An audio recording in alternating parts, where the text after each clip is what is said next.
굿모닝 뉴송의 현지영 목사입니다.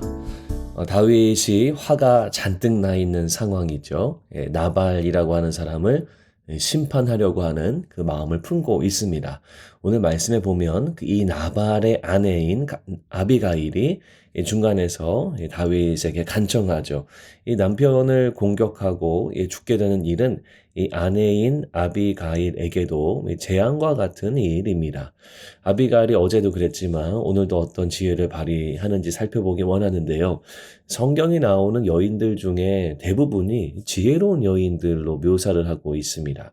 자, 어떤 지혜를 또 어떻게 발휘하고 있을까요? 오늘 본문의 26절 말씀인데요. 내 주여 여호와께서 살아계심을 두고 맹세하노니 내 주도 살아계시거니와 내 주의 손으로 피 흘려 친히 보복하시는 이를 여호와께서 막으셨으니 내 주의 원수들과 내 주를 해하려 하는 자들은 나발과 같이 되기를 원하나이다.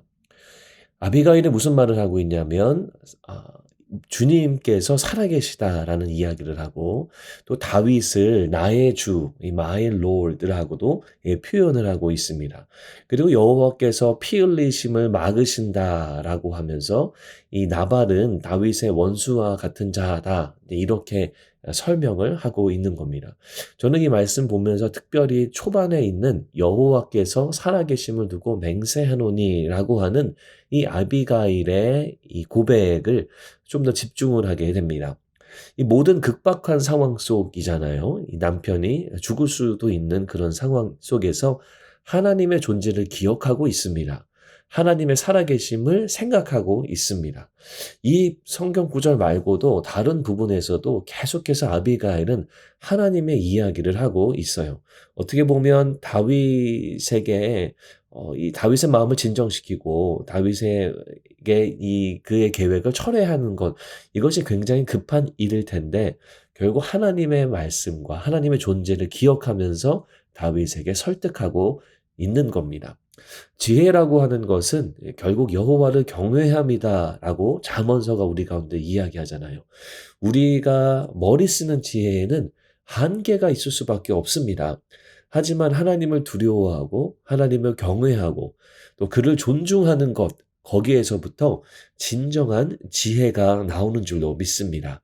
여러분, 아무리 작은 일을 하더라도 기도하고 시작하면 하나님의 지혜로 그 일들이 선하게 진행되는 것을 경험할 수 있습니다.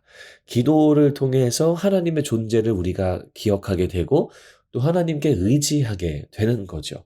그래서 지혜는 정말 주님을 두려워하고 주님을 경외하는 것에서부터 시작된다라는 겁니다.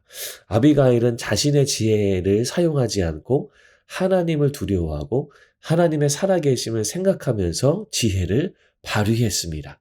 그래서 결국 다윗에게 좋은 영향을 주게 되죠. 원포인트 말씀은 이겁니다. 하나님의 지혜가 가득한 자가 되자. 여러분, 우리의 사람의 지혜, 개인적인 지혜를 발휘하고 사용하는 자가 아니라 하나님의 지혜로 충만한 자, 우리가 그런 삶을 사셨으면 좋겠습니다. 지혜를 어떻게 구하냐고요? 하나님께 어떻게 지혜를 간구하냐고요? 지혜를 구하면 후히 주시고 꾸짖지 아니하시는 분이 우리가 믿는 여호와 하나님입니다. 그래서 여러분, 오늘 하루도 지혜를 간구하세요.